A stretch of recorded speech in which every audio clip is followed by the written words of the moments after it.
Bayangkan sungai yang tenang tiba-tiba berubah menjadi arus deras yang meluap, menenggelamkan ladang, hutan, dan rumah.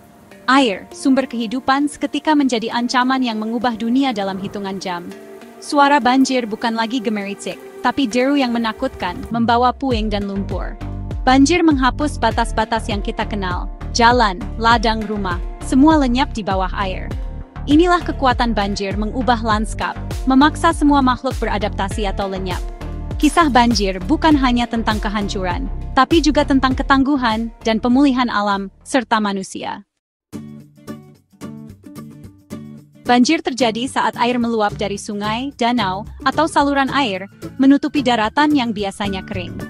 Bisa datang perlahan atau tiba-tiba, seperti banjir bandang yang menghantam tanpa peringatan. Penyebab utamanya, hujan deras, tanah jenuh, dan sungai yang tak mampu menampung air. Tapi manusia juga berperan. Penebangan hutan dan saluran air tersumbat memperparah banjir. Pohon yang hilang membuat air hujan langsung mengalir ke sungai, mempercepat luapan. Sampah di kota menyumbat drainase, membuat air tak bisa mengalir. Banjir adalah hasil rumit dari kekuatan alam dan ulah manusia. Saat banjir datang, tanaman darat langsung terancam. Akar mereka terendam, kekurangan oksigen, dan bisa membusuk dalam hitungan hari. Sawah dan ladang yang terendam berarti gagal panen, mengancam ketahanan pangan. Banjir juga mengikis lapisan tanah subur, membuat lahan sulit pulih. Polutan yang terbawa air mencemari tanah, menghambat pertumbuhan tanaman baru. Setelah air surut, lumpur tebal menutupi benih dan tanaman kecil, memperlambat pemulihan. Pemulihan dunia tumbuhan adalah proses panjang yang menentukan keseimbangan ekosistem.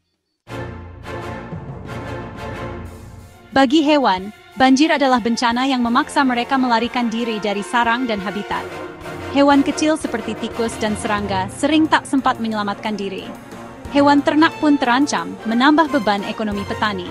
Setelah banjir, banyak hewan kehilangan tempat tinggal dan sumber makanan.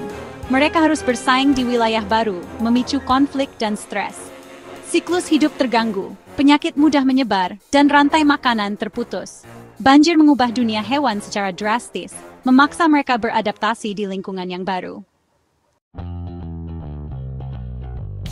Banjir menghancurkan rumah, harta benda, dan kenangan memaksa keluarga kehilangan tempat tinggal. Air banjir membawa limbah dan penyakit, mengancam kesehatan masyarakat. Sumber air bersih sulit didapat, dan tempat pengungsian sering penuh sesak. Kerugian ekonomi besar, panen gagal, ternak hilang, usaha hancur, infrastruktur rusak. Pemulihan keuangan lambat, banyak keluarga jatuh miskin. Hidup di pengungsian menambah beban psikologis, terutama bagi anak-anak. Banjir adalah krisis fisik, sosial, dan emosional yang membekas lama di komunitas. Setelah banjir, pemulihan dimulai, bukan hanya membersihkan, tapi juga menyembuhkan tanah dan komunitas. Reboisasi di bantaran sungai dan lereng bukit membantu mencegah banjir di masa depan. Membersihkan sungai dan mengembalikan dataran banjir alami memberi ruang bagi air saat hujan deras. Infrastruktur tahan banjir, rumah di atas tiang, drainase yang baik adalah kunci perlindungan. Semua pihak harus bekerja sama, pemerintah, komunitas, dan individu. Menjaga lingkungan berarti menjaga diri sendiri dari bencana. Dengan belajar dari banjir, kita bisa membangun masa depan yang lebih aman dan berkelanjutan.